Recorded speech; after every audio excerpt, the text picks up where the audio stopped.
Well, we're now afternoon, so good afternoon, everyone, and welcome to our Fireside chat with Doug.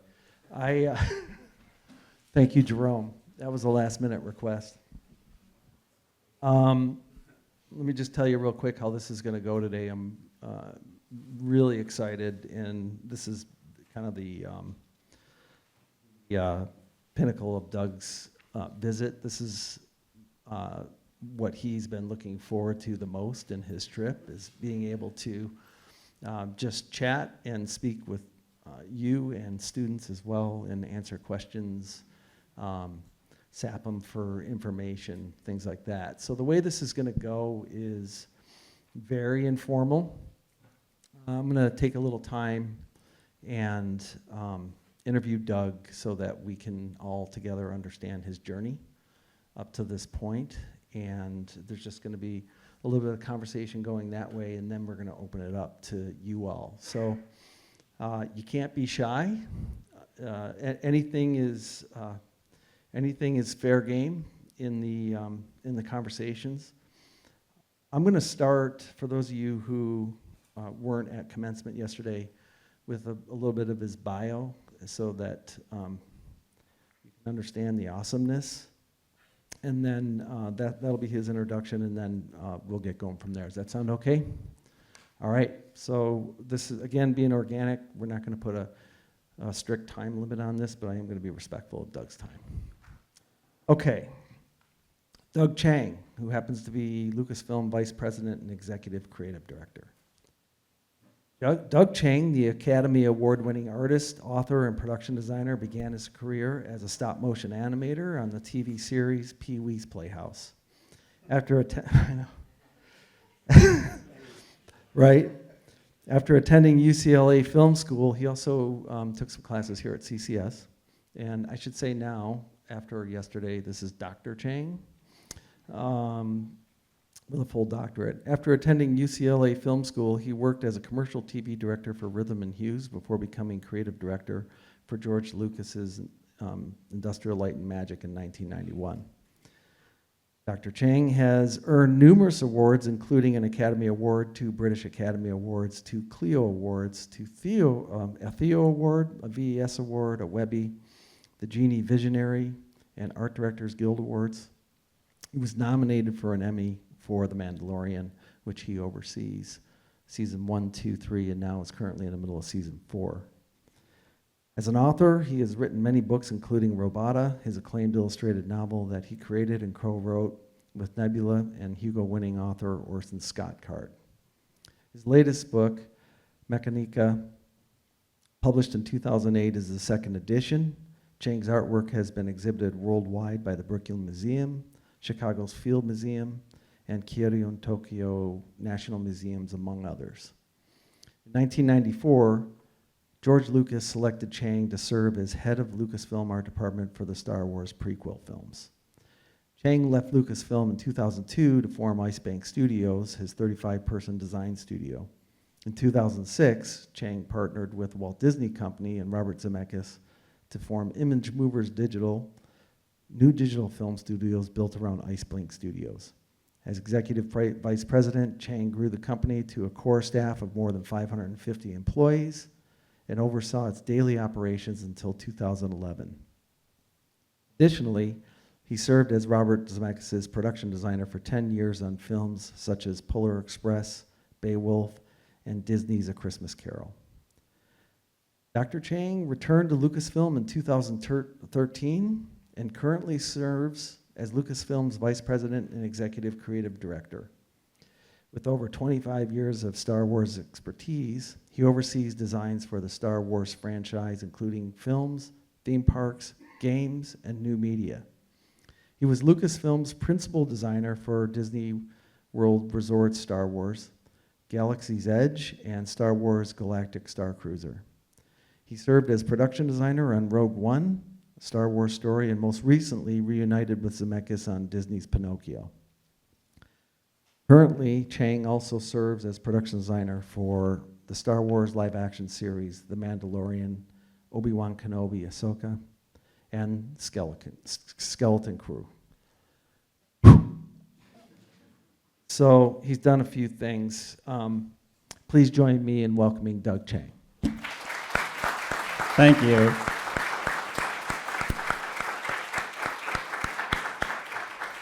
Thank you. No, actually, Tim was absolutely right. This is one of my favorite parts, which is just the very informal, casual conversation, because I get the most out of this, because I've done so many talks, and I just love to hear what you guys want to hear.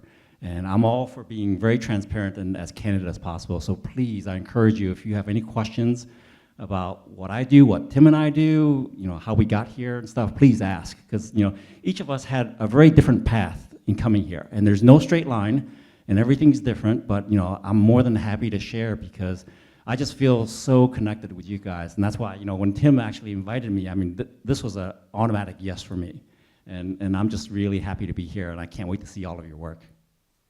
Okay, awesome, thanks for that. Let's get to know you a little bit. You're from Michigan, lived here, and then moved to the West Coast. Let's start there. Were you the typical kid that loved drawing in school, and what was your path leading from high school, let's start there, and then leading you to taking a class or two to CCS and then going to film school? For those you don't know, Doug also, his brother is Sid Chiang, who is an alumni of CCS and works at Volvo now. I'll start even further. Back when I was born in Taiwan, and we lived there for about 4 or 5 years, or when I was 4 or 5 years old. And my father came over here to study in the US, and he finally got a job at Ford Motor Company. And so we all moved over here when I was about 5. And from what I remember, I used to draw a lot. And we were pretty poor in Taiwan. So I remember my earliest drawings were actually drawing in the dirt in our home. Our house was, we went back there literally like 20 years ago. And it was pretty much the same. We just finally had concrete on the floor, because it was all dirt for the longest time, and we had pigs in the kitchen. But those are my earliest drawings, were on the floor because we didn't have paper. And then because my father was over here, studying for college, my mom would be writing letters monthly. And so I would draw these, epic stick figure drawings. and they're always crazy. I don't have any of them now, but my mom always told me that, they were like these epic battles. And the classic thing was I always had these 2 figures jumping in the air with swords, fighting. And it might have been a premonition of Jedis, I don't know, but it was this wildest thing. And so when we came here and moved to Michigan, it was a complete culture shock for me. Obviously, our family is pretty quiet and reserved, especially myself. So it was really hard to fit in. And so honestly, elementary school to middle school to high school was extremely painful. And so I kind of just closed down and kind of drew a lot at home. I didn't have many friends. It's kind of the classic nerd story, where I just turned inward and started to create and invent my own world. And I just started to draw. And so I, like the classic thing, I got a reputation for being the class artist, even though I wasn't the best, but I just drew a lot. And so that was how I kind of made my sort of opening into sort of high school, was that I drew a lot. So I'm assuming when you're saying uncomfortable and all that, just because of the cultural differences moving here. And so how long did it take you to sort of absorb Michigan's culture and feel comfortable in your own skin here? Yeah, it took a long time. I'd have to say it's, when we got here, my parents actually encouraged us to assimilate as fast as possible. So it was like no Chinese at home, just learn English. And it was good, but we're, for me, for myself and my brother and my sister, we're very quiet and reserved. My brother was older than me, and so he had to kind of plow ahead first. And honestly, it was I'm glad I grew up here, but I would not want to repeat that experience. It was very painful, in the sense that, I met some really terrific people, but we were bullied a lot, just because we were different. And we barely just survived. And I just remember, I went to high school in John Glenn High School, and that was terrific. So I had some really wonderful friends there. But in junior high school at Stevenson, I remember my very first weeks there, I was walking down the hallway, and some guy came up behind me and just swept my feet out, and I fell flat on my face. And it was the most horrifying thing, because here I was in sort of junior high school, and I looked up, and I couldn't tell who did it, but no one helped me. And it was just like, the one thing that was just like, okay, I get it now. This is what I have to deal with. And so literally, I just stuck with my friends, and I literally just started to focus on my art. And it was literally like a survival skill for me. So it makes me think, so out of all of our common friends that we have together, who our cohort is really driven, right? Work ethic is like hardcore. But out of all of us, you're at another stratosphere, your drive, your work ethic, and what you've accomplished. Do you attribute some of that to this experience in your childhood that has like focused your drive? Like, I think so. I didn't really think about it that way, but we had to rely on ourselves quite a bit. So I did, yeah, I would say I always felt like we had to try harder than anybody else. And I think that was something that was just ingrained in myself, just because, the opportunities just weren't there. And I remember, one of the things that actually defined sort of my whole path was, when I started getting to high school, I actually started to discover, filmmaking after seeing Star Wars. And so after I saw Star Wars when I was 15 years old, I started to learn, I checked out books on filmmaking and model building and film techniques and editing and claymation. And I started to make my own films. And it was interesting because that time was probably the most empowering time for me because I was really starting to create my own content, my own stories. And it was terrific because I would spend the whole summer basically, designing and figuring out the film during the week, filming it over the weekend, and then sending the film away to be processed. This was Super 8mm film, so it took a long time. But the great thing was I had several films and I started to enter them in film festivals and I got a lot of good recognition for that. So it really seemed like it was a path forward in terms of how to turn sort of my inner passion into something that was real. The unfortunate thing was right in high school, I think it was in my junior year, I got really sick. I ended up getting into the hospital for abdominal surgery. And I ended up staying for over a year and a half and with 8 surgeries. And that completely derailed me. And the reason I want to say that is that up till then, I had this wide-eyed sort of open world creative outlook. I mean, anything was possible. I did everything, I grabbed everything. When I got out of the hospital, it was completely changed. And I think I just got afraid. And I remember it took me forever to do another film because I just felt that time was so precious and I had to make sure that that film was really good. And it froze me up.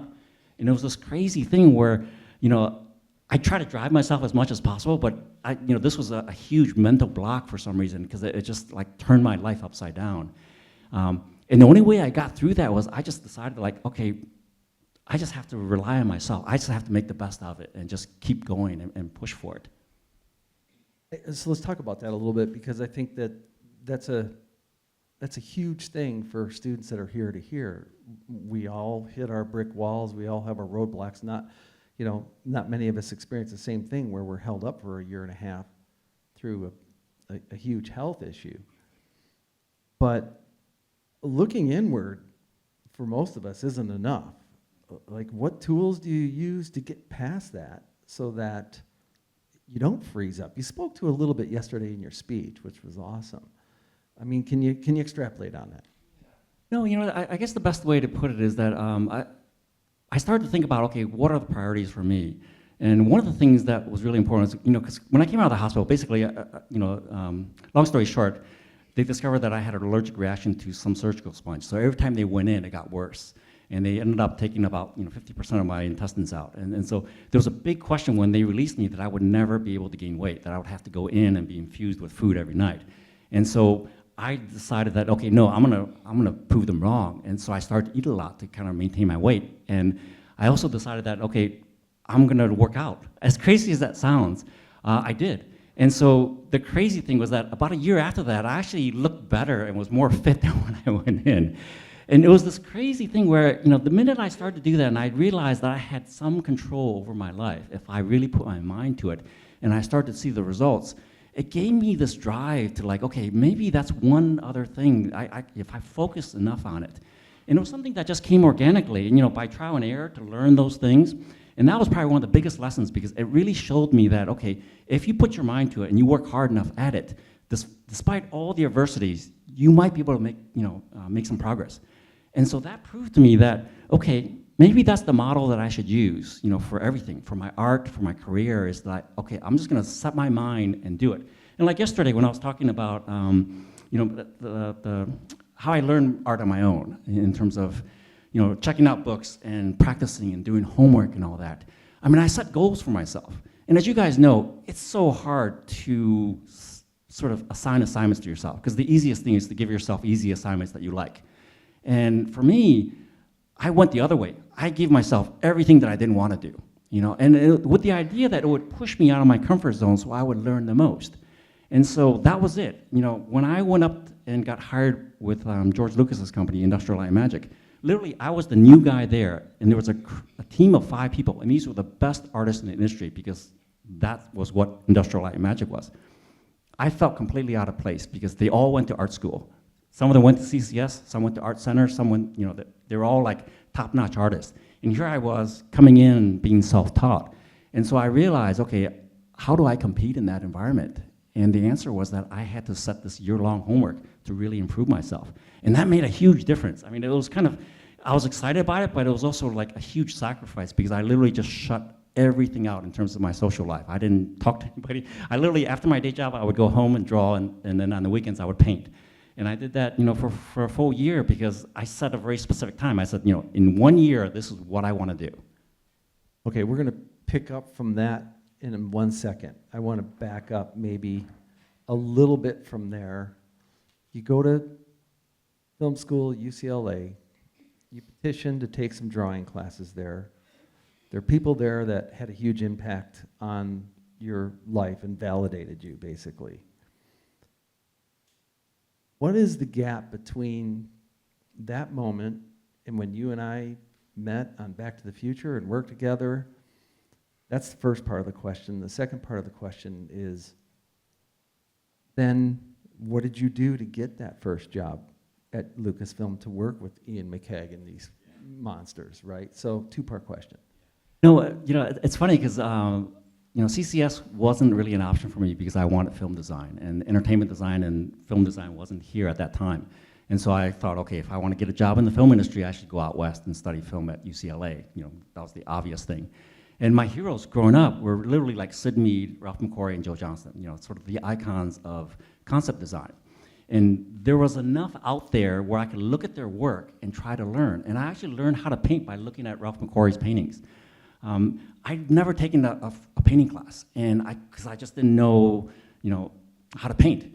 But there was something about Ralph's work that was very accessible to me. I could look at it and I could dissect it down to figure out, okay, how can I do this, and how can I, paint like this?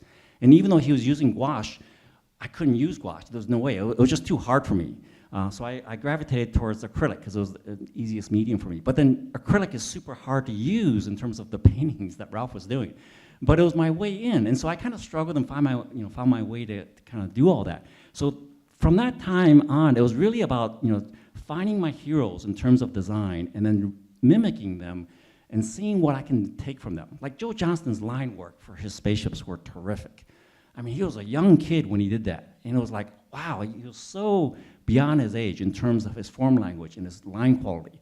And I took that into heart. I just like really copied it and studied it, because I wanted to learn what it was that made his drawing very special. And it's still very special. There are very few people in the world who can draw like him. And it's amazing. So, in some ways, I think those are probably the best mentors for me.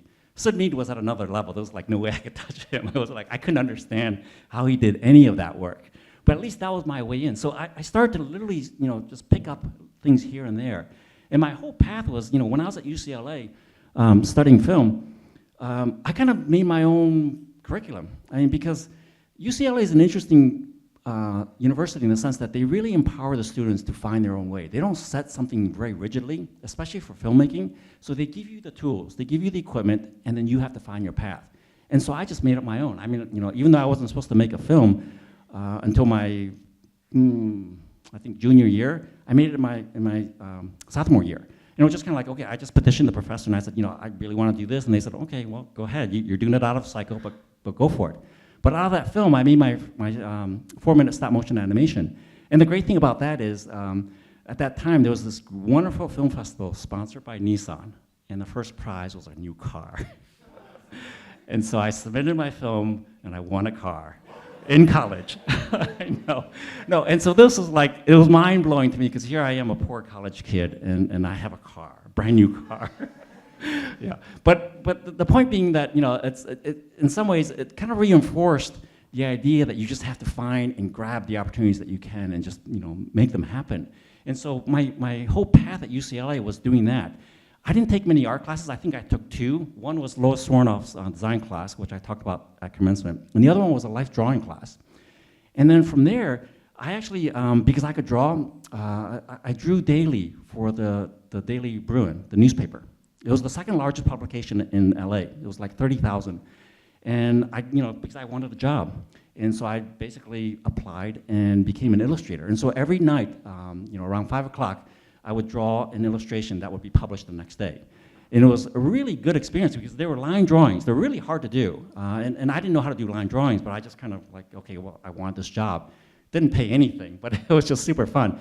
And the deadlines were crazy because I would come into the office at 5. They would give me a couple articles. I would pick one and say, okay, you have to turn in your drawing by 7 o'clock. And so that was it. So every day I did that.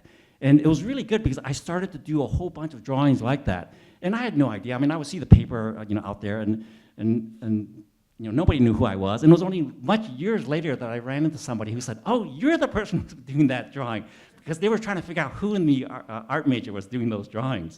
And I was like, "Oh yeah, it's me." But the great thing about that was, because I was doing that, even though it was extra work, the sports editor that I met at the paper actually graduated 2 years before me. And he gave me a lead on my first job. And it was because he knew that I could draw, and he was working at a company that was doing TV commercials. And he said, well, here, Doug, do you want to apply? They're looking for storyboard artists. And so I said, sure, I'll give it a go. And literally, that was my first opening into the business, was through storyboards for industrial films. And so from there, it was literally, that path then just opened up a lot of doors for me because, even though I had won a car with my film, really hard to get any kind of a job as a filmmaker because everybody in LA wanted to be a filmmaker. So you had to find your own path. And so my door was through art, and that's how I got in. Oh, then your second part. And so we go from Back to the Future where we met, and then that eventually led you to ILM.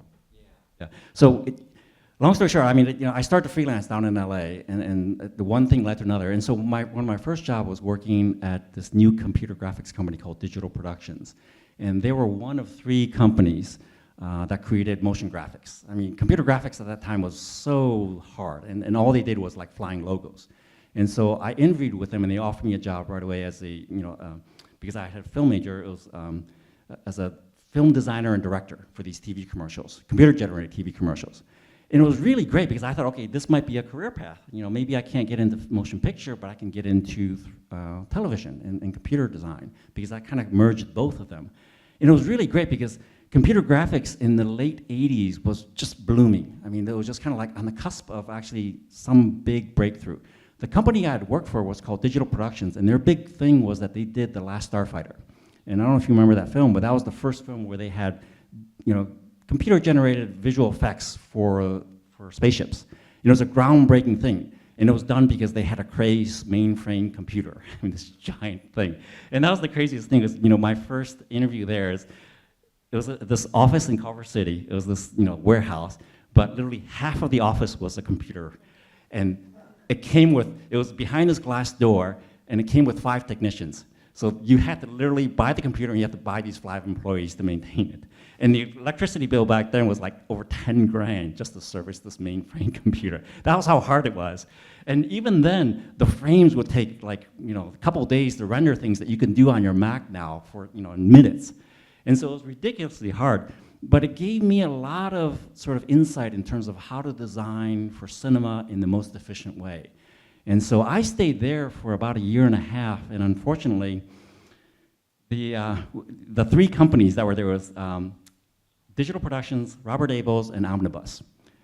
The 3 companies merged, and unknown to all of us, it was poorly managed, and the whole company went bankrupt a year later, and everybody was out of work. And that's when all the different various other smaller studios formed, like Rhythm and Hughes formed. And so then I joined them. And in the back of my mind, I always thought, okay, this is kind of, I could continue this working in visual effects, designing for computer graphics, but there was a passion that I had that I wanted to get into film design. I wanted to design for motion picture. So I started to secretly put together my own portfolio. And that portfolio was full of sketches that I had sort of done on my own, and that was what I showed Rick Carter, and that's how I got the job to be a prop designer for Back to the Future 2, and that's how I met Tim. I just want to touch on a couple points for the students that are here. I hope you're hearing this messaging that curiosity and tenacity are your pathways into your career. It's not, you have to do this one thing, you got to do it great, and that's how you get in. Like Doug is a perfect example of being an outlier to a typical pathway, and look at him now. So that's important for you guys to take with you. Also, I just want to give some context. He mentions people like Joe Johnson, Ralph McQuarrie, Neil Rodas Jamero. These were the guys that are like the godfathers of concept design. They're the ones that established the language, the Star Wars language, and the reason why so many of us became passionate about the industry and concept design. Joe Johnson made a transition from concept designer to director. So he's the guy that he directed Captain America, Honey, I Shrunk the Kids, The Rocketeer. He's gone on to direct all these huge blockbuster films. Storytelling, and skill set is skill set, and so there's many different avenues and paths you can take with it, and that's the other message that I wanted to double down on. Okay, so now we're getting into the meat of we understand your background and the adversity you've overcome. Now you're starting to begin the trajectory of what you were put on Earth to do, right? And Back to the Future was another learning experience for you. As you talk about, we became friends on it, and then all of a sudden, you go to ILM. How did that happen? What did it look like? And then take us through your journey, so then, so we can get up to date for today. Sure, yeah. And I want to say, Tim had a huge influence on me, because when I signed on to Back to the Future 2, that was my first feature film. And I had no idea, what I was getting myself into. And I told the story yesterday, but I'll tell it here in case some of you didn't hear it. But it was terrific because, it was my first real experience on a film production. And I remember my first day walking into that sort of small trailer on a Universal lot. That was the art department. It was Tim, it was Ed Eith, it was Michael Chaffee, and John Bell. And they were like the stars of the film industry at that time. And I really admired them because, I could just see what they were doing, and I had no idea how to keep up with them. And I just felt completely out of place. But the great thing was that, Tim and everybody else, they were so generous in terms of being helpful and sharing techniques. And Tim actually showed all of us, how he kind of drew his vehicles. And I have to say, I was completely blown away because I'd never seen anything like that. I saw the finished result, and I was always really curious, like, how did Tim draw that? He had these beautiful renderings of the police police car, the hovering car, and the motorcycles. And I remember the first day when I walked in there, I looked at it and I was like, holy shit, how did you do that? Because it was all marker and Prismacolor. But I'd never seen marker done that way because it was nicely airbrushed. And Tim, in that demo, he showed us what he did. It was with spray marker. And I thought that was brilliant. It was like, oh, I never thought to use this air spray with a marker. And it was perfect because it was kind of like, it showed me a way into sort of creating this technique. And it was so refreshing because that day, I'll never forget it, because I came away that night being so empowered by what you did. I went home and I started to learn how to do that. I picked up the spray marker, did exactly what you did, because you carved it out so you can put a marker in there. And I remember all that, so I did all that, and I secretly started to do my own homework, studying and looking at your work. And the great thing was that it was a path forward. It showed me how to kind of get around my lack of formal art training, because if I had gone to CCS, I might have learned all that. I don't know where you learned that. I'm sure you invented that, right? No, markers and chalk, absolutely. But I had an internship at Chrysler, and there was and a great designer there named Lance Wagner, and he was using an air marker and carved this thing out, and I was like, you gotta be effing kidding me. You can do that? And so you actually learned from Lance Wagner, not me. No, you took it to the next level. So yeah, but anyways, the great thing was that I started to learn a lot of that. So that became my homework, was I started to pick up these things. And the other thing was, like, Ed Eith was great. So he showed us how he did his markers, and that's where I learned how to like sketch with gray markers, to do the foundation. Because I never thought, okay, like, why would you sketch with a marker? That's a finishing tool. You should use a blue pencil. And Ed Eith was using a 30% or 40% gray marker and sketching it, and then going in with pen and ink.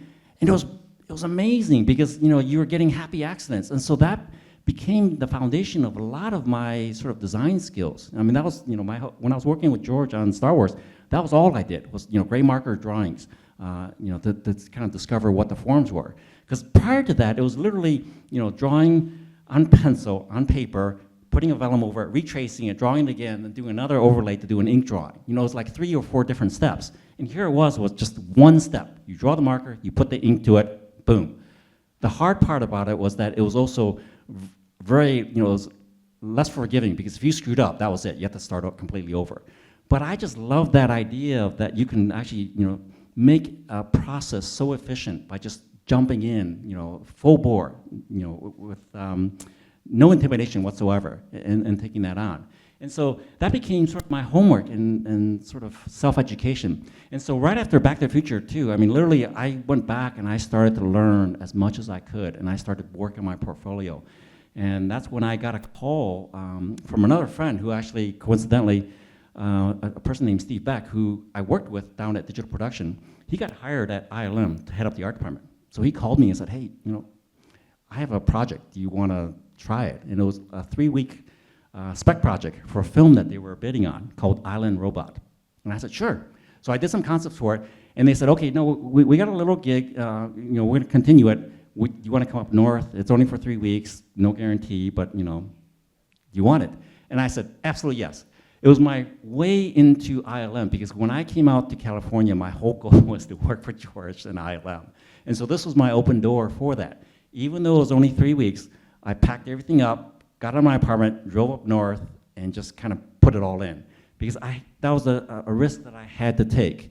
And I didn't know if it was going to last 3 weeks or 3 days. And fortunately, those 3 weeks turned into 30 years. So in your own discovery of technique, skill, all those different things, you managed to just leapfrog all of us in a short amount of time, where we were just in awe of your work, from Star Wars and Robota and everything else. Power of observation, power of persistence, hard work, all that. So now we're into the part 2 of the meet. You're at Industrial Light and Magic. Did you meet George then? How did? I mean, you're the prequel guy. You're the Star Wars guy. Like, how did that happen? Like, George Lucas. No, it's a fun story, because when I got to ILM, this was in 1989. The word was that George was not going to make any more Star Wars movie. He was done. But ILM was a company that I wanted to work for, because they were doing cutting-edge visual effects for films. And so when I got there, it was about a company of maybe 350 people, and it was right at when they were making Ghostbusters 2. And this was kind of, I considered the golden age of ILM, because we were right in the middle of building miniatures and all the groundbreaking sort of visual effects that they were doing. So I decided, okay, I'm going to put my Star Wars dream aside. I'm just going to focus on my career, improving myself, and also working on these visual effects films, because that's what I wanted to do, to like supervise miniatures and build miniatures and do visual effects. So I started to do that, and I quickly realized that, it was hard for me to keep up with all the other guys, because John Bell was in the art department, Hurley Jessup. I mean, they were like the most amazing artists, and so that's when I decided, okay, I have to put another assignment on. This is the homework that I gave myself. This was that year-long homework that I did, and it was really important, because the reason I did that was that I had to prove something to myself, that I could actually keep up with these guys. And I also wanted to learn as much as I could. And everybody in the art department were really generous. I mean, they were more than happy to share their techniques, their ideas. And so I could literally pick and choose what I wanted to learn from everybody. And I would take that away, and then secretly at night, I start to hone my skills. So after that year, I really found my style. And by then, I grew up loving nature and landscape paintings. And I'd always, adored wildlife painters like Robert Bateman. And so I always did that. But there was another passion that I had, which was with technology and robots because of Star Wars. And so during that year-long homework, I started to merge the two, technology with nature. And that became my portfolio. It was like, combining the two. And so at the end of that year, I had a whole new portfolio with these sort of, it was distinctly me, my own point of view, my own voice. And it combined old and new, organic with inorganic. And that was when I heard, the announcement came out that George was going to do the new films. And so we all got in line and said, okay, here. By that time, I was the creative director for ILM. So I thought, okay, here I am, the head of his art department at his company. I will be first in line to get in there. And the word came down from Lucasfilm, George's office, was that no, he was going to level the playing field. He didn't want anybody from his company. He was going to look outside the company. And it was this craziest thing where it's like, oh, wow, okay. So we all had to submit our portfolios blind because he didn't want to be tainted. And rightfully so. He wanted to see what was out there, because that's how he discovered Ralph and Joe. So we didn't want to taint it. So basically, we all did. And it was this crazy thing where we all put our portfolios together, didn't assign our names to it, but it was just like, okay, fingers crossed. And then, thankfully, that year of homework really paid off for me, because what he saw in my portfolio was what he was doing in his approach to Star Wars. Star Wars is combining old and new, different cultures, different forms, organic with inorganic. And he saw that in it. And that's why he hired me to head up the art department. And it was this craziest thing, because up till then, I was ecstatic when I got that news. I was like, okay, holy shit, what just happened? But then I was absolutely terrified, because here I am about to step into this world of my heroes, Ralph McQuarrie and Joe Johnston. And there's no way that I could ever fulfill them, in terms of that. So, what am I to, basically, I just thought I was being set up to fail. And my whole insecurity at that time, my whole imposter syndrome just completely kicked in. And it was terrifying. And so to make it even worse, on the very first day, meeting George at the ranch, literally it was myself and Tara Whitlatch. Tara Whitlatch, I don't know if you know her work, but she's an amazing, amazing creature artist, probably the best in the world. She just draws things that you can't believe. So anyways, we were hired on to basically start that. And so our first meeting with George was in his office. And at first, I thought it was just a meet and greet, so I didn't bring anything. And I had no idea, but then George started to tell us and give us assignments on the spot. And it was like, oh shit, I don't have any paper. And so I just grabbed napkins off the table and I started to scribble everything, because he started to describe things that he wanted to see to design. And it was a huge list. It was the pod racer, it was Naboo, it was the spaceships and all the different things. And one of the most terrifying things about that day was that I was writing all that down at the same time, and then he said, by the way, we're going to change the aesthetic. So ignore everything that you've seen before. We're going to start over fresh. And that blew my mind, because at that time, I had studied nothing but Ralph McQuarrie and Joe Johnston. I got that style in my brain. And hearing from George that he wanted to actually go back in the timeline to do something that was more sort of creative, I guess more arts and crafts in some way. Because his whole thinking was that the Star Wars universe is a mirror to our design timeline. So if you think of Star Wars as happening in the 70s and 80s, the prequels were going to be in the 1920s. And what is that aesthetic? And it's very different. It's all handcrafted work. And so he wanted to go in that direction. And so he said, take that idea and let's develop that world. So for me, it was terrifying in the sense that, one, I didn't feel like I deserved the job, but then two, I felt like I was studying for the wrong test for the past 2 years. Okay, so real quick, two things I want to unpack, and then we'll continue. And I promise we'll open it up to Q&A as soon as I'm done, but I got a little ways to go. Be patient. Instead of, and this is important for the students to hear, instead of you being intimidated by other artists that you not only admired, but other artists that you worked with, you chose to be inspired by them and learn from them. And that's a key part of what built your portfolio, besides your talent, your drive, and your hard work. That's fair to say. Yeah, absolutely. Don't be intimidated, be inspired. That's the message. Second, I can't imagine being held responsible for the holy grail of the Star Wars architecture. And I felt it to a small degree having to redesign and build a new Batmobile because everyone has their preconceived notions of what it should be. Nothing compared to the Star Wars world. And you and I have talked about it, and I think it's good to expand on that just a little bit more, because that takes, to take that on, not only redesign it, but pay homage to it and do it the way you did, takes a particular type of human being. So what tools did you use, both emotionally and physically, in collaboration with George, in collaboration with the artists that are reporting to you, and knowing that you're in the shadow of Ralph McQuarrie, Joe Johnson, and all that? So how did you do that? It was absolutely terrifying. And the crazy thing is that I can look back now fondly, but when I was going through that first year and a half with George, it was a complete blur because I was just so stressed out. And the only way I could cope literally was to just kind of resort back to, the way I kind of work, which was to set my internal goals. So we had weekly art reviews. And the way it works is that, George really enjoys the art process because he always sees art and writing as, hand in hand. One informs the other. And so that's why he started the art department so early. And so literally for the first year and a half, it was nothing but just world building, creating what he was. He didn't have the scripts written at that time, and he would only share tiny little tidbits of stuff just to kind of help us push the design direction. So it was a really interesting challenge in the sense that we were trying to find a new aesthetic that then would dovetail into the original trilogy. So that was challenge number one. Challenge number two is that we were designing all three films at the same time.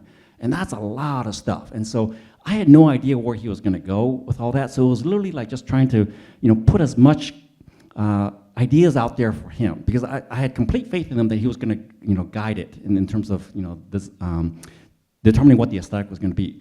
So in order to do that, we had weekly art reviews. It was every Friday. And so I figured, okay, well, the only way I can comprehend that was I would have to dissect it down into small chunks that I could comprehend. Because the list that I had from that first day was like 3 pages long of all kinds of stuff to design. There was no way. If I looked at that, I would just freak out. So I literally just started to take little chunks, and I said, okay, here's the weekly amount of work that I'm gonna do. These are the designs I'm gonna hit. And then I started to look and then break it down. Okay, these are the things that I'm gonna do every day. And I decided that I'm gonna hit. My goal was 5 concepts a day.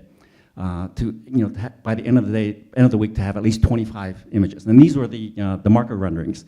And the reason I did that was that I just felt that I had to hit that milestone, because otherwise, I'd be fired because I wasn't keeping up with the expectations of what Ralph and Joe were doing. And I had no idea what pace they were doing. This was something that I just put in my head, and maybe it was a sickness. but it was my way of coping. I said, okay, if I did 5, and he saw that every week, then at least I did my best, and if he fired me, then it's okay. I absolutely tried my best. So that was my goal, 5 drawings a day, and I wouldn't go home until then. And so the days became very long. They were like 12-hour days, where I would literally start in the morning, and I just plowed through. And and sometimes if I got lucky, I would get a little bit ahead. Sometimes I would fall short, and I would just try to make up for it. But that was the standard. And the reason that worked was that it gave a reasonable format to the amount of work that was ahead of me. And it really gave a structure to it. And so then I could just focus on that, because then that took away all that other pressure of like, oh my God, I'm trying to fill George's expectations. I'm trying to fill Ralph's shoes and Joe's shoes. It just gave me a target, 5 drawings, 5 good drawings that I felt confident about. Not drawings, but also solid design. And that was what I did for the whole first year and a half. And I literally didn't look back, because it was like, okay, every week he would give us a critique. And I don't know if you guys have seen many interviews with George. George is an amazing visual director. He knows exactly what he wants, but he says very little.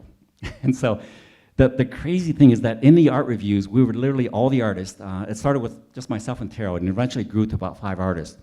But we would all put up our panels of artwork. And he would literally walk in and just scan the wall very quickly. We weren't allowed to explain or sell the ideas at all. And I tried that early on, believe me. It was like, because I thought, okay, you're hiring me because I have some design experience. I should try to tell you why these are cool designs. That was the first mistake. It was like, no. It's like, one, he didn't care. And the reason being, he's he's thinking cinematically. And so the designs that you do for industrial design or automotive design is a completely different discipline, because what you're trying to do is you're creating something that's consumer friendly. For cinematic design, it's all about the impact of the story and what you get in the first 3 seconds. And if it doesn't sell, if George doesn't understand what it is, it's not gonna work. And so no amount of like persuading him, like, this is the coolest little bevel here and this door works like this, it doesn't mean anything. And that's when I realized one of my first big lessons of design is that it's the clarity, it's the silhouette. And it's so simple now, and I've said this many times before, and they seem really obvious. And maybe this is a lesson that I would have learned if I would have gone to CCS, but I learned it the hard way through George. But the great thing is that George, my experience, those 7 years were the best film and art school that anybody could ever have, because he was just so precise about that. And so I learned all the basic fundamentals of strong film design, and they apply to other designs as well, because all those principles are true. And they're really simple. I mean, one is the silhouette. Like you design for the icon first. You have to make the logo shape of it. That sells it. Number two, it's sort of like you have to have personality. You have to know what it is. No one's going to explain it. And that's because when you see it on the screen, no one's going to explain it. You can't be in the audience explaining what it is. They have to get it and know what it is. They have to know, what's the personality, who's operating, whatever. The other one is the believability. It has to at least look like it can functionally work. And then number four is just the cool toy factor. If you're going to design something, pick something that you want to have a toy made out of it. Just make it extra special. And so those are all sort of the fundamentals of basic rules that he was putting through his lens when he was looking at the artwork. And I slowly start to learn what those are. And that's why when you look at Ralph's work and Joe's work, they are so simple. I mean, you almost look at them like, wow, well, that's totally obvious. Anybody could have thought of that. And it's like, no. The hardest designs are the most easiest and the most obvious. Those are super hard. You could throw a ton of other stuff on and make it super busy, and those are the easiest thing. But to get down to that clarity, that's why I think Star Wars design is so unique in the sense that unless you really understand what Ralph and Joe were doing, is like their work is mind-blowing. I look at it now and it's like, it still holds up. Even now, with the modern audience, their designs are just so solid. And so I still go back to them and look and learn as much as I can. We're gonna fast forward to a few years ago and talk about that a little bit and your deep collaboration with Jon Favreau. Get into Mandalorian a little bit, and then let's open it up to Q&A so we can give that enough time too. Most importantly, I want to thank you for sharing this journey and being open about your adversity, as being young and your adversity in establishing yourself professionally too. It's important for all of us to hear that. So, Star Wars happens. Robert Zemeckis happens. All the things in between happen. Now we're fast forwarding to a whole new era.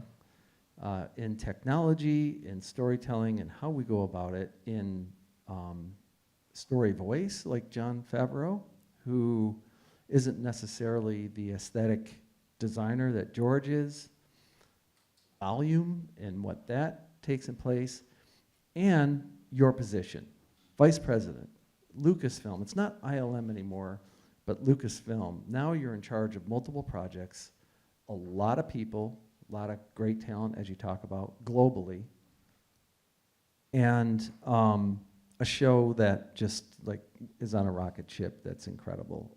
All those things being put together. So I think what would be important for us to hear is a little bit of the gestation of how The Mandalorian happened within your position, but also your relationship with Jon Favreau, and also the adversity you're facing even today that you and I talk about, which is the business of what you do and the constraints of how a corporation like Disney creates more adversity in how you achieve the quality of what you are hired to achieve. That's a lot to unpack. Let's just spend a minute on that, and then we can open up to Q&A, because this is important shit here. Yeah. No, thank you. It is very important, and it's something that I feel very passionate about because, as artists and designers, I feel very strongly that art should be highly respected. And unfortunately, Hollywood and the film business, it's not that way. And as much as you would think that it should be that way, it really isn't. I mean, there's very little respect for artists, and it's really sad. And I'm trying to kind of break through to that because it's a hard struggle. So when I find filmmakers like Jon Favreau and George Lucas and Robert Zemeckis who actually appreciate what we do and what I do, I automatically want to work with them because they understand what that process is. Because I've worked with on other projects where it's like, oh yeah, okay, how long does it take you to do that? Yeah, can you give us 5 drawings in an hour? Yeah, sure, okay, fine. And it's like, no, it's never that simple. They don't understand what it takes, the amount of work that goes into it. Because it's the craziest thing where they'll just ask like, well, we need 10 drawings. Can you, how about in a month? And I'll give you 10 grand for it. It's like, no, to get to the 10 drawings, you need like 100 other drawings to get to that. You have to build a foundation for that. But they're like, no, well, at the end, these are only the 10 that I want. What's so hard about that? It's like, okay, that's when I realized, okay, no, they don't quite understand. So when I find filmmakers who really do understand and appreciate that, it's like magic. It's like, I'll do whatever it takes. And one of the first was, Robert Zemeckis. Robert Zemeckis, even though he's not an artist and he's not that specific about, what he likes, he trusts me and he trusts the artist, to bring the best to the table. And that's why it was great, because my 10 years working with him, and when we formed the company with Disney, that was a huge gamble for him, for his career, to actually pivot and to go into this new art form with the backing of Disney. And it was one of those rare moments that I'll have that one can ever have, which is like you're given an opportunity to try to create something new. You're taking such a high risk that the probability of failure is probably like 99%. But we all went in thinking that, wow, well, this is kind of fun. Let's do it. Let's see where it's going to go. And that's why we created Image Movers Digital with performance capture, the motion capture thing. This was before Avatar. We set the foundation for Avatar. We built the company from scratch. We hired people in. We didn't have legacy software. We kind of used off-the-shelf stuff. And it was perhaps this naive quality where we went in not really understanding what we were getting into and thinking like, oh yeah, sure, we can try it. Can we build a company? Sure. What do you think it will be? 260 people? Okay. Can we make a film? and at the same time we're building the company? It was like, sure. No, it was like this crazy thing where I remember, at that time, I'll tell you this real quick story where it's like, I just finished the Polar Express and I'd formed my company, Ice Blink Studios. And Bob really liked that because he saw Ice Blink as like a one-service company where we were doing pre-viz, post-viz, and design all at the same time. And so that's how we designed Polar Express. And when we started working on Beowulf, we did the same thing. And right at that same time, Bob and Steve Starkey, Bob's producer, came to me and said, what would it take if we were to take Ice Blink and just expand it into a full company? So it became like one giant art department to service Bob's films. Because he considered his films to be like that. Because at that time, he was really interested in sort of breaking the barriers of film, where it was very segmented. You have pre-production, production, and post-production. It was all segmented. And he wanted to make it more fluid. And in some ways, it paralleled what George was doing, because George wanted to create a filmmaking process that's very fluid. They can go back and forth. It's almost like electronic clay. And so the question became, okay, well, the art department functions just like that. There are no barriers. You can start in the beginning, you can go all the way to the end, you can come back to the beginning again. What would it take to do that for a company? And we thought, okay, well, no, theoretically, we can take the art department and just expand it. We can focus on certain areas, and we can have a group that's focused mostly on, visual effects and post-production, another part within the company that focuses on design. But they all work collaboratively. And so that became the foundation. It was like, okay, well, we, naively said, I think that'll be like 260 people, we can do a film with that. And we'll form it around the art department. And so that became the foundation for Image Movers Digital, was to literally create one giant art department. Unknown to us at that time, that came with a whole bunch of other stuff, because you have to build the infrastructure, you have to create all the software and hardware and stuff. But it's remarkable that in the sense that we actually did it without knowing anything. We actually produced the film while building the company. We actually produced 2 films and had like 4 more in development. So that aside, that was terrific. My role at that time was really, as a production designer, you're not hands-on doing artwork anymore. So for 10 years, I didn't do any paintings. And it was super frustrating because you're really just running a company, supervising other artists. And it's very fulfilling, but it's a whole different job. So when Disney bought Lucasfilm in 2012, 2013, I realized that, I wanted to become an artist again. I want to come back into the game and just be an artist. And so I literally did. I came back to Lucasfilm as an artist. I didn't want to be a department head. I just said, you know, just fill me in. I just want to draw cool drawings again. And it was super hard. I mean, it was one of those things where in my mind, I thought I could still do it, but I was so rusty. I was completely out of it. And I was trying to keep up with the younger generation that had all these tools. They're working in 3D, 2D. They could do things that I was just like blown away. And me coming in, still old school, and actually having to relearn my old techniques was super painful. So the first couple of months back at ILM/Lucasfilm was a nightmare for me because literally I could not keep up. I mean, I felt like a dinosaur. I could still draw. I still had ideas, but I could not execute because I didn't have the tools. And that's when I realized, okay, I have to learn 3D. I have to somehow compete with everybody else.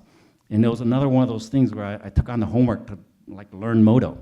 And it was terrifying. And I know Modo well enough to use it, but I can't use it as well as these other guys. They can take their renderings and get it to like 90% in 3D. I could get it to like 20%, but it was enough as a foundation so that I can paint on top of it. So I found my way. I'll tell you a really good story though. When we started on Force Awakens, we were, this was prior to JJ coming on board, we were just like blue sky coming up with ideas. And it was the best artists. It was like everybody at ILM. It was an art team of like 12 people, the best in the industry at that time. And I was back there, Ian was back there. So Ian and I were the old school guys that were still doing pencil and paper drawings. And we couldn't keep up. I mean, everybody was like pumping out these amazingly beautiful renders. And then Rick Carter, the production designer, one day said, okay, hey guys, because we all took a tour up to the archives, George Lucas's archives, and we saw all the original artwork from Joe and Ralph. And everybody was so excited and said, Rick said, for 1 week, let's put away all of our computers and just go old school. And it was the best thing because I could finally keep up with everybody and it leveled the playing field. Then I could really see exactly how everybody was drawing. And it was like, oh, you know what? They're not as great as I thought. Because they were hiding behind their tools. And it's not a thing against them. It's just they found a way to adapt. But it actually showed you that, the tools can help you, but you have to get to the core. So that's when I realized, okay, if I can learn these new techniques and new tools, I can keep up. I'm not a dinosaur. I can still do it. I still have the ideas. And it was really great because they also got a greater appreciation as well, because a lot of these artists, even though they're classically trained, they hadn't drawn in a long time because they started to rely too much on the computer. So it kind of like that week was really amazing because it kind of like then put everybody on the same page. And then we could all go in and start to design. And so working on The Force Awakens was really fun in the sense that I started to improve quite a bit. I mean, I got back in the game, I could start to draw again, I could design, I could render, I could paint. I still wasn't at the level that these guys were doing because for some crazy reason, we had all decided collectively as an art department that we would each produce at least 5 paintings a day, 5 full-on paintings, not sketches, like, beautiful production paintings. And they were all doing it. I mean, I was doing, if I was lucky, 1, maybe 2, a day. And my goal was to, okay, I'll just get up to 3 if I can. And right now, the crazy thing about the film industry is that the team that I work with, I just can't understand how they can do it. Literally, they are doing more than that every day, all the guys. And they're like beautiful. So all the paintings that you see at the end of The Mandalorian, those were all done in pre-productions. Think of 5 of those a day per artist. It's like, holy shit. No, literally, Those are, because this is interesting to me, those are all pre-production paintings because some of them are verbatim to the shot. And by multiple artists, and yet the technique is all seamless and synchronous with each other. No, exactly. I mean, so that's the crazy thing. So when The Mandalorian came out, everybody was saying, like, accusing us, like, why are you just repainting keyframes, moments from the movie? It's like, you don't understand. We did those 1.5 years ago. Those were the foundations for what you see. And that was because that was Jon Favreau's idea. I mean, he really respects artists, and he was the one who said, we should feature the artwork. Let's show it in the show at the end of the series. And it was really great because that kind of gave everybody in the art department sort of empowered them, like, okay, yeah, no, we get it. You know what? Because we do so much work that's never seen. We do thousands of drawings that are never ever seen, and occasionally they'll end up in the art of books. But here, at least, there's a forum, to show, and that's where, like, a lot of those images, they are created, very early on, and that's part of the process. And I'll speak to why The Mandalorian and live action streaming is so unique, is that we have to design all that up front now because of what is the quote-unquote the volume. And the volume is a terrific tool. It allows us to actually replace the blue screen with actual virtual content. But in order to get that virtual content, we have to design all of that and execute it up front. Normally, that whole process takes place at the very end in post-production. And you're left with literally 18 months of post-production on a feature film to create those images. We're taking all of that and sliding it up to the beginning. And that's why it's extra hard. So that's why those keyframes that you see are so precise, because every one of those images become North Star images for the whole production. They become images for the lighting crew, they become images for the set deck crew, for fabrication, for camera, for everything. Once Jon Favreau buys off on that composition, then that's the target. Everybody aims for that. And so in order to get those images, though, there's so much that has to go into it, because we have to think about costume design as well. We have to think about creature design. So there's many, many layers. So it's like trying to condense the whole film process into that real small window in the beginning. And that's why The Mandalorian is really kind of tricky in the sense that we're designing literally 2 feature films worth of content in about half the time. But still at a fidelity that is feature film quality, because we don't want to sacrifice any of that. And it's really, really hard. And the good news is that because the technology and the tools became available, it really gave us the opportunity to actually expedite the process and break down those barriers. And so right now, the art department, most of us, we're all 2D, 3D. We use Unreal, to create imagery. We kind of we're building a lot of the models so that once the paintings are done, we have a foundation model that then we can pass down to the modelers, to visual effects, or take them into previews directly. So all the work that we're doing, we're really compressing all that, but then it all trickles down. And what's different about The Mandalorian is that, Jon Favreau is a very unique filmmaker. He's very much like George. And everybody, all the other filmmakers that I work with, is that he has a really strong vision, and he knows what he wants. And he wavers very little from that in the very beginning. And that's the only way we can do it, because he's very decisive. Usually I'll go through maybe 2 or 3 rounds of designs before he locks in on something, and then it's like, okay, here it is.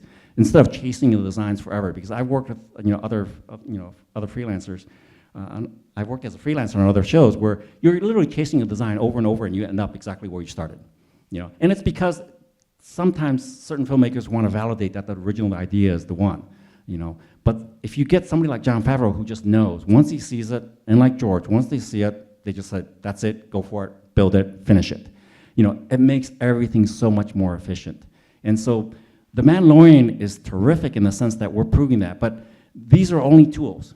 At the end of the day, it all comes down to the artist, because it has to be sort of the person behind the scenes. I mean, literally, the volume, as strong as it is just a tool.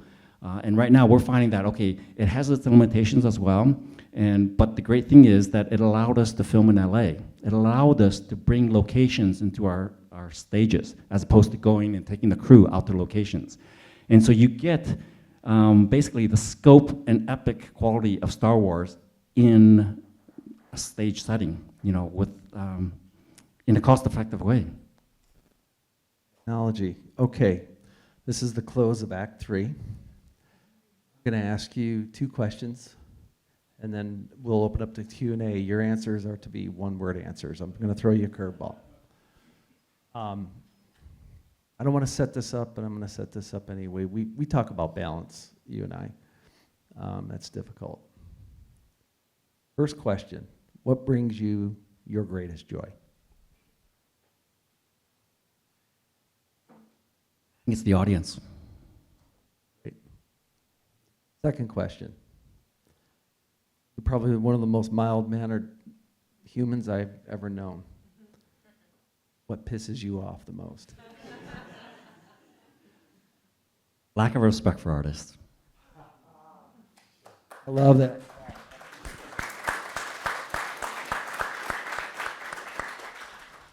Doug, thank you again for opening up to us all and sharing your journey. Now I'd like to open it up to you. I know. Yeah. So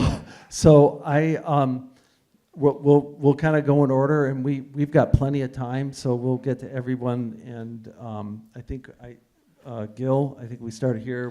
We'll go to you next. Just so you know, I want to prioritize student questions beforehand, if we can. Thank you, Gil. Any student questions first? Right here. Oh, I'm sorry, I already called you. Go. And if you can introduce yourself to Doug while you do it. Hi, I'm Jordan. I'm an animation major, but I've got a bit more of an interest in like the visual development side of things. Yesterday at commencement, you were talking about how a professor had said to you that you're going to make it, and that was like what motivated you and like kept you going for things. So when you're talking to students or just like anyone in general, what is like the things that you look for that make you think they're going to make it, and vice versa? What prevents you from thinking they will? Yeah, no, really good. And you know, the funny thing is, I love these forums because I want to share and kind of help you guys as much as possible, because there was no clear path for me. But the one thing that I see among my peers, among Tim and all the other artists I work with, is that there's this singular passion of creativity, this drive. And the one thing that I can really define from it is that it all comes down to that. It's like working really hard, you know, finding that passion to like, you know, put more effort into it. And that makes a huge difference. As simple as that is, it's doing your homework. And I really believe that because that's how it worked for me. You know, I didn't have anybody like helping me directly in that sense. And that's why when Professor Sornoff said that to me, literally it was the most magical thing for me, because she saw in me sort of this, I guess, this drive, you know, to try to improve. And I was really struggling at that time. But then she actually saw that little glimmer of hope. And that made me realize, okay, yeah, you know what, if I kept at this hard enough and long enough, that it may work, that there is a future in this. And so that is really the message, you know. And so by telling you guys sort of my path, you know, there's no way for you guys to mirror that because everybody's, you know, so individual. But the main takeaway is, you know, the core part of it is that, you know, figure out for yourself what it needs to take to work, and then really focus on that. And it all comes down to just singular drive to make it work twice as hard as everybody else. Got that. I think, yeah, right here. Hi, Doug. I'm Josh Fletcher. I'm a 2D, 3D experimental animator. Just graduated and everything. And Tim, you said at commencement that we're kind of in the apex of new technology and new developments when it comes to art. And I wanted to ask both of you, actually, what and how hard was it to adapt to new technologies, new mediums, while you were going into the jobs that you were going into? Like, I'm sure, Doug, like, when transitioning from, like, stop motion and practical effects into, like, CGI, how difficult was that to, like, learn all of the things that were coming into the industry at the same time? Was it fun? Was it challenging? Like, how was that?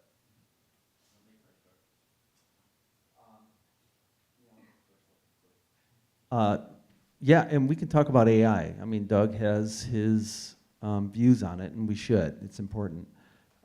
For me, was it fun? No.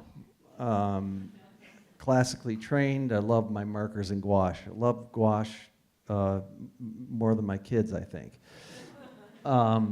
So the Adobe suite comes in. You know, I was one of the guys, the immediate mindset of that's not art. Art is tactile, but I got over that like that, because once it becomes your tool, it's just another expression of how you design. 3D modeling came, same thing. That's not art. That's, you know, anybody can blah, blah, blah. No, just another tool, and I feel the same way about AI, that it'll become part of the process and part of the tool. But didn't enjoy it, the transition. It was frustrating for me. But the difference is I embraced it. And today, because it's part of my workflow, the movie I'm working on now, I really enjoy it. I sketch still, but I go into 3D and I get just as much satisfaction out of how I design for story in 3D as I do drawing. And I absolutely agree. I mean, you have to embrace it. I mean, the tools are not going to go away, and you have to really kind of sort of embrace the idea that it's there and you're going to have to use it. Because, you know, like Tim, I mean, we kind of grew up using very traditional techniques. And when I was at ILM, Photoshop was just becoming a tool for us. And I remember a lot of people in the art department were kind of a little frightened of it because they didn't know, like, oh, there's no way that you can design with Photoshop. It's not a paint tool, it's a photo editing tool, blah, blah, blah. And at that time, we didn't have tablets, so it was like on the mouse. But I kind of enjoyed it because I saw it as another way to get something clear to the idea, to execute it, because it sort of shortcuts some stuff. And the same thing, interestingly, when I worked on Star Wars, I learned and I knew digital paint techniques and design tools. But I decided that I wanted to go old school because I deliberately wanted to just force myself to be that, to like really learn those skills. And it's a really important thing because I think one of the things that is not as forgiving is that when I look at portfolios now, I can tell who's classically trained and who's not, who's hiding behind their software. And it's a really sad thing because I always look for their sketchbooks. It's like, show me how you can draw. Take away all your tools. I don't care how beautiful this render is. Show me what you are, where your ideas are coming from and how can you draw. Then you can then show me all your other glitzy stuff. Because I think that's the danger is that these tools now are so powerful that they can make a bad idea look good. And it's not a good idea. It isn't. You can tell. They may sell it, but it just doesn't work. So be careful of that. The tricky thing now is that 3D, when it came in, I was scared to death of it because it was like, okay, I knew that it was going to be something that you have to admire, but I just didn't know if I had the brain to do it, But then once you start to get into it, you realize, okay, no, it's another thing. It's another brush in your toolkit. You can use it. I don't know it fully, but I use it enough so that I can get what I want out of it. AI is a whole new thing now. It is not going away, and the art community in the film industry is completely split. I mean, you'll get like polar opposites. And my feeling is that, I don't know where it's going to land. My personal feeling is that it's a tool.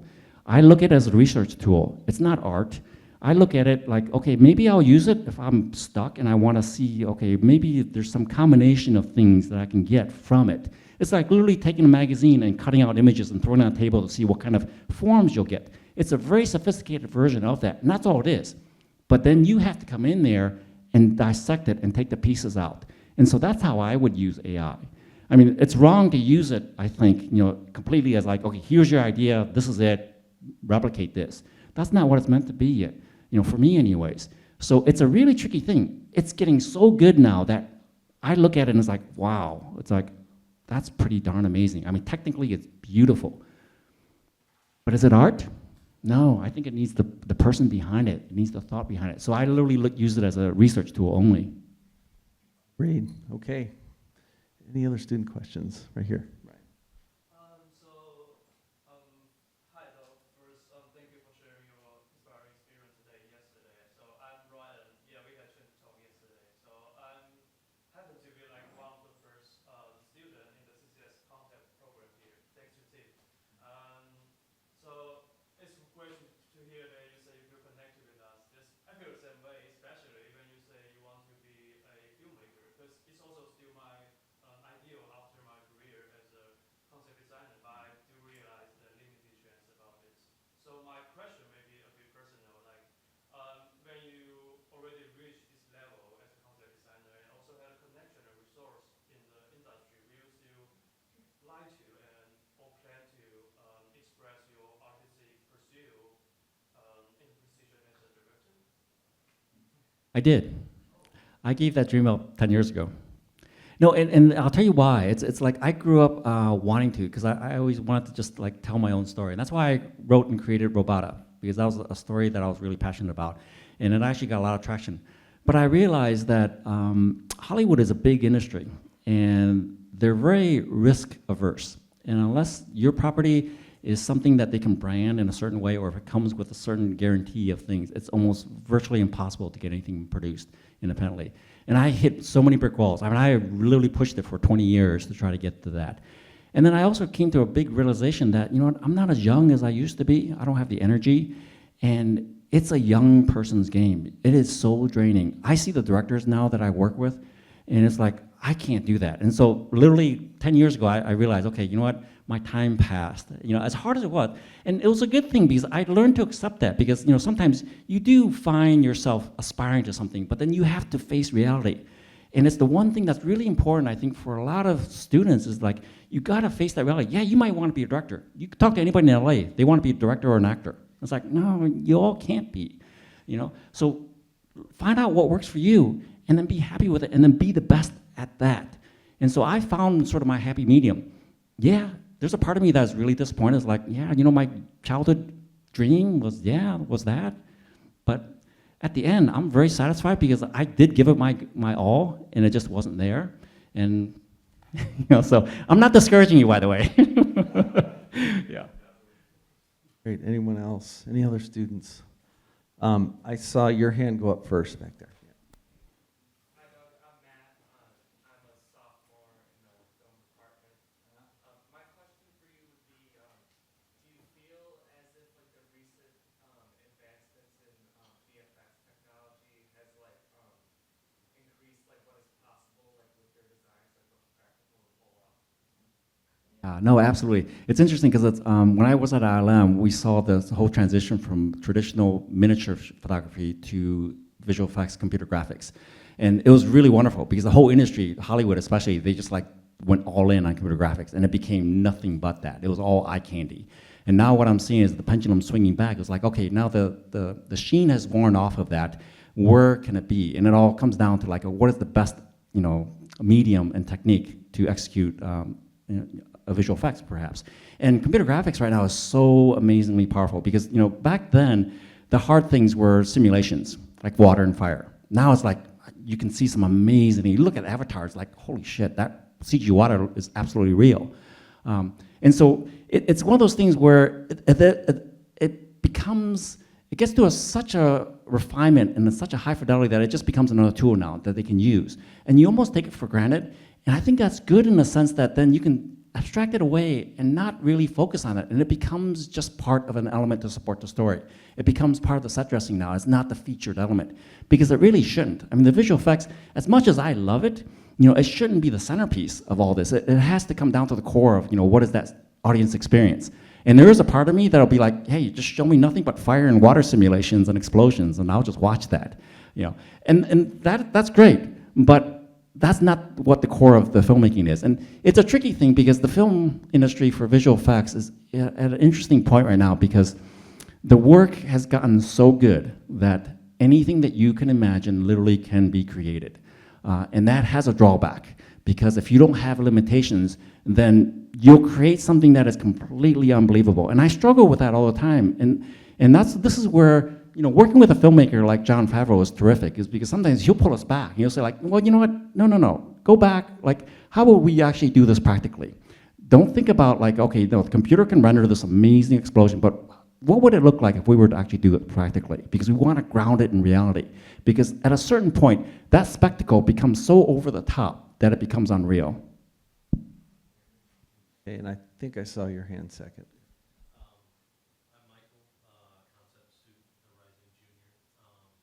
And you mentioned, you kind of describe yourself as a quieter guy. Navigating an industry that seems like it can be very social oriented, and even just how you learn from other artists as you're going to do projects and things like that. How did maybe you navigate that, or tips that you kind of figured out along the way, just as a not as maybe brash or somebody who would kind of be out there all the time using. Did you all hear the question? Oh, everybody heard. Okay. Yeah, that's a really hard one, and honestly, it's a challenge because, you know, for myself, especially growing up and getting into the film industry, I mean, I never like try to sell myself. You know, I don't have the gift of gab of certain other individuals who are just like brilliant at interviews. I mean, now I feel very comfortable because I'm at a point in my career where I just want to share the knowledge. But definitely growing up, it's a real struggle because I always believed that your work would speak for itself. That if you did great work, you'll get recognized, and it will. It just takes time. And that's the frustration, is that it always takes several years before it's there. And then at the end, you may not get the recognition that you want. And so it's a hard one because I don't see that changing. I struggle with that right now, you know, because even though you would think somebody in my position that I would get all this accolade and I could be, you know, drive the agenda and stuff like that, it doesn't happen. I mean, the studios don't really understand what I do, what we do in terms of, you know, creating the designs. But this is where then I'm also in a position where the artists that I work with, I really look out for that. So if I see a talent in somebody that's very quiet, and I have several of them on my team, I give them everything. I mean, I support them like you wouldn't believe, because I just know that they're worth it, and there's no one advocating for them, so I have to be that advocate. And I just hope at some point that the industry then becomes more of that, because it's a tricky one. We're in a tough business. I mean, art, and unfortunately, it's not that glamorous out there, because it's almost invisible. It's taken for granted. And unless you're out there being a spokesperson, selling yourself, that's not who I am. But you do need that, and that's where it's like, having an agent would be terrific, because they can be that person to kind of sell. But when you're in a company, there's no one but yourself. And my only advice to you is just keep focusing on your work, because your work will stand out, and hopefully the right people will see it. It may take some time, but it does happen. And it will suck while it doesn't happen, but it will happen. At least I try my best to. Okay, we got a little bit of time left. I saw your hand next. We'll get to you three as well. Hello, my name's William. I'm a filmmaker and actor. What are some things that I can do as like a director to make the work of an artist easier? Oh, well, yeah. No, I think you're in a really good position, because, let's say as a film director, you're in charge of the whole team, and you set the mood and the tone for everybody. And the great thing is just be respectful. And that's why I'll give you a really good example. The reason I like working with Robert Zemeckis and George and Jon Favreau is that they respect the team. And you can tell by the people who work for them if they're good people, or if they're sort of trying to work their way up the system. And they're all not. And you can really see a difference, because the people that they surround is a reflection of the director and the core team of that. And so I would say for yourself, if you're ever in a leadership role like that, best thing to do is treat everybody with respect, even from the PAs. And I'll give you a perfect example, and this is something that I'll always remember, is that when I was in one of my first meetings with Robert Zemeckis and Steve Starkey, we were all in a conference room, we were having lunch and stuff like that, we all had our drinks out there. At the end of that, Steve Starkey actually started to clear the table. And it was like, wow, you're the producer and you're clearing the table?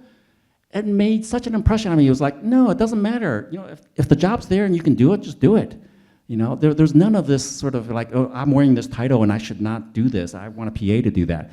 And that carries through a lot. So when I'm on a film set, I treat everybody the same way. It's like, whoever, the security person, is like, you have a very important role in this. And so that's the one thing, is that attitude will come across to your whole team, and they will be passionate for you for that reason. Great advice. In the back, we'll get to you, Dara. Yeah. You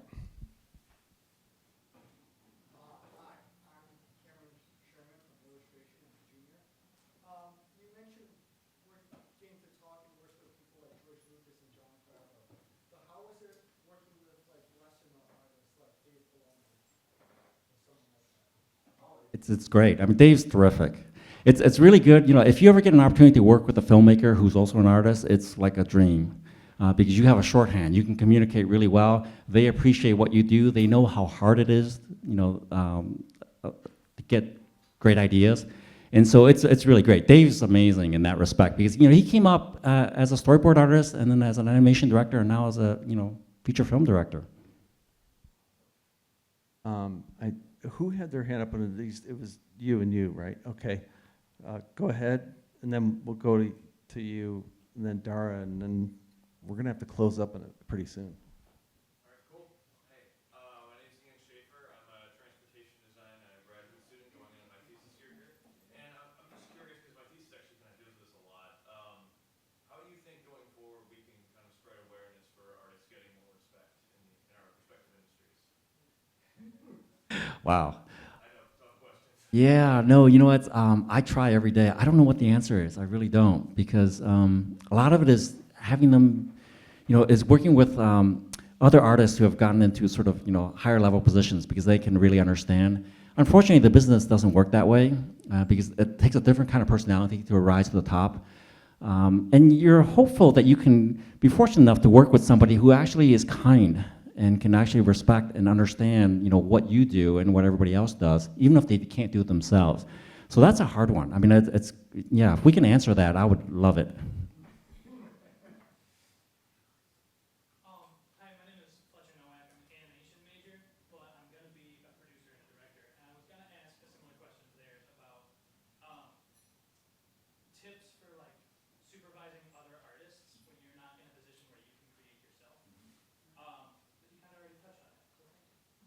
Yeah, yeah. No, you know, the really good thing about, you know, when you're working with a team, whether it's artists or anybody else, the key is just really, they're bringing their best to the table. So always keep that in mind so that when you're, you know, it might be really easy to kind of like be harsh and be critical about their work, but realize that they are trying their best. And sometimes if they're not, you know, then they're not the right fit, but know that they are. And it makes a huge difference because right now, you know, I work with, you know, there's a core team of 8 within the Lucasfilm family in terms of the art department. But then there's easily about a dozen freelancers that I use worldwide. And I use those guys all the time. And that's because we're all sort of have a common bond of respect. They're all the best artists that I know as well. But we all respect each other. And so when I see their work and I give them notes, it's always, you know, try to, you know, I always put it like, you know, how would I take it if I were in their position kind of a thing? And that's the way you have to kind of operate because, you know, the film crews that I've been on, the most healthy ones, have always had that mutual respect at all levels. Yeah, my name's Darla. I'm in concept design. I'm a resident here too. And I think the thing that I struggle with a lot, or just like in a world with so many stories and things, how do you still like find value in your own stories and the ones, how do you know which ones to tell? Like when it, I mean, like the market is so saturated, it's like, it's overwhelming. But then also for me, I don't know, there feels like a separation between like the craft of like illustration and drawing and storytelling. Like they feel kind of, they're interrelated, but they, I don't know, they're separated. But just what stories, how do you feel about storytelling now, like in the modern day? Like what do you feel like its role is in art? No, you know what, actually, I think there's plenty of room still for a lot of ideas. And so never ever, like, you know, don't pursue something because you think somebody else has done it, or if there's a feature film or a book that's kind of similar, your point of view will come across. And the only way to really do it is just to kind of, you know, control it yourself and kind of know what speaks to you, because it has to be you. That's the main thing, is that even if you don't share it with anybody else, as long as you do it and you're satisfied with it, that's all. It's bonus if somebody else in the audience and the world likes it.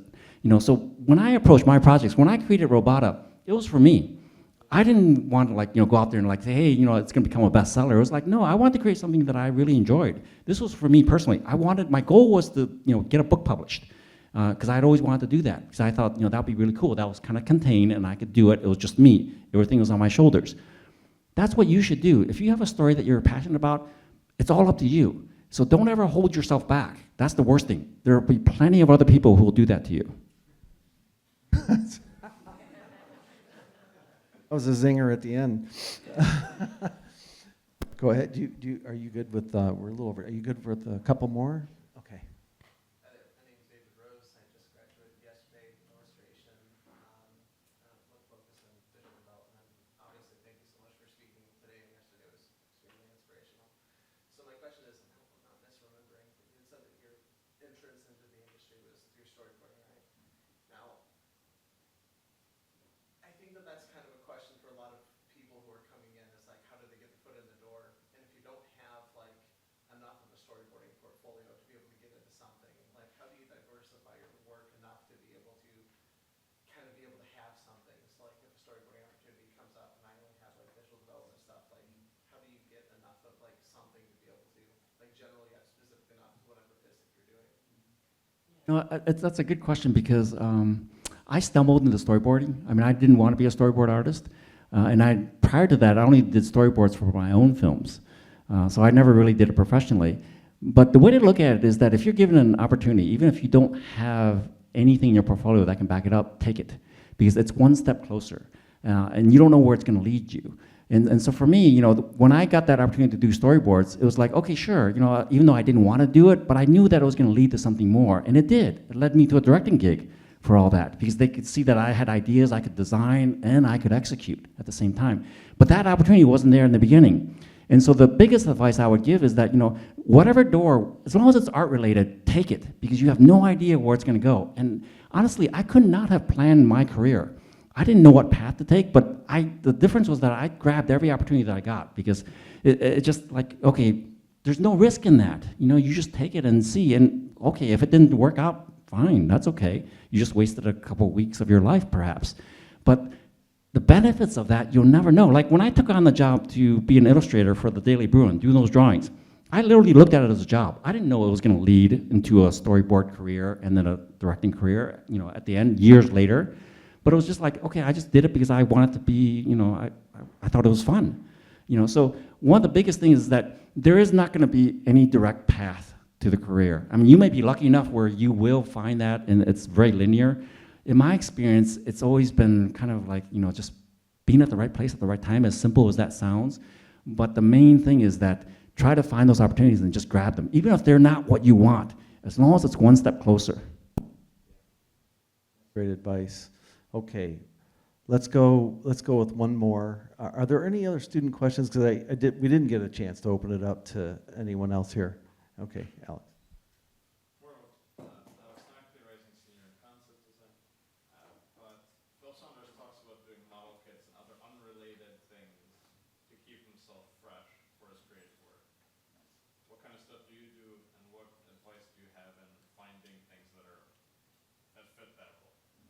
No, that's a really good point because I consider what I do kind of like a 24-hour job, and it's everything. I mean, I'm constantly doing research, mental research, and this is where it's a habit that you guys should get into, is that absorb everything. I mean, it may be the most crazy thing that may not be relevant to what you're doing, but it will be at some point because you're building this mental library, and you don't know at what point you're going to tap into it.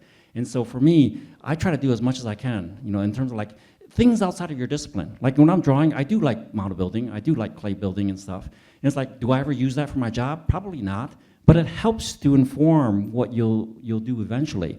And so I look at everything like that. So, for me, the great thing is that with the internet now, you can have access to so much. And as long as you're like a sponge to take in everything, and literally it'll be like open your world up, so you're not being focused on just what you're interested in.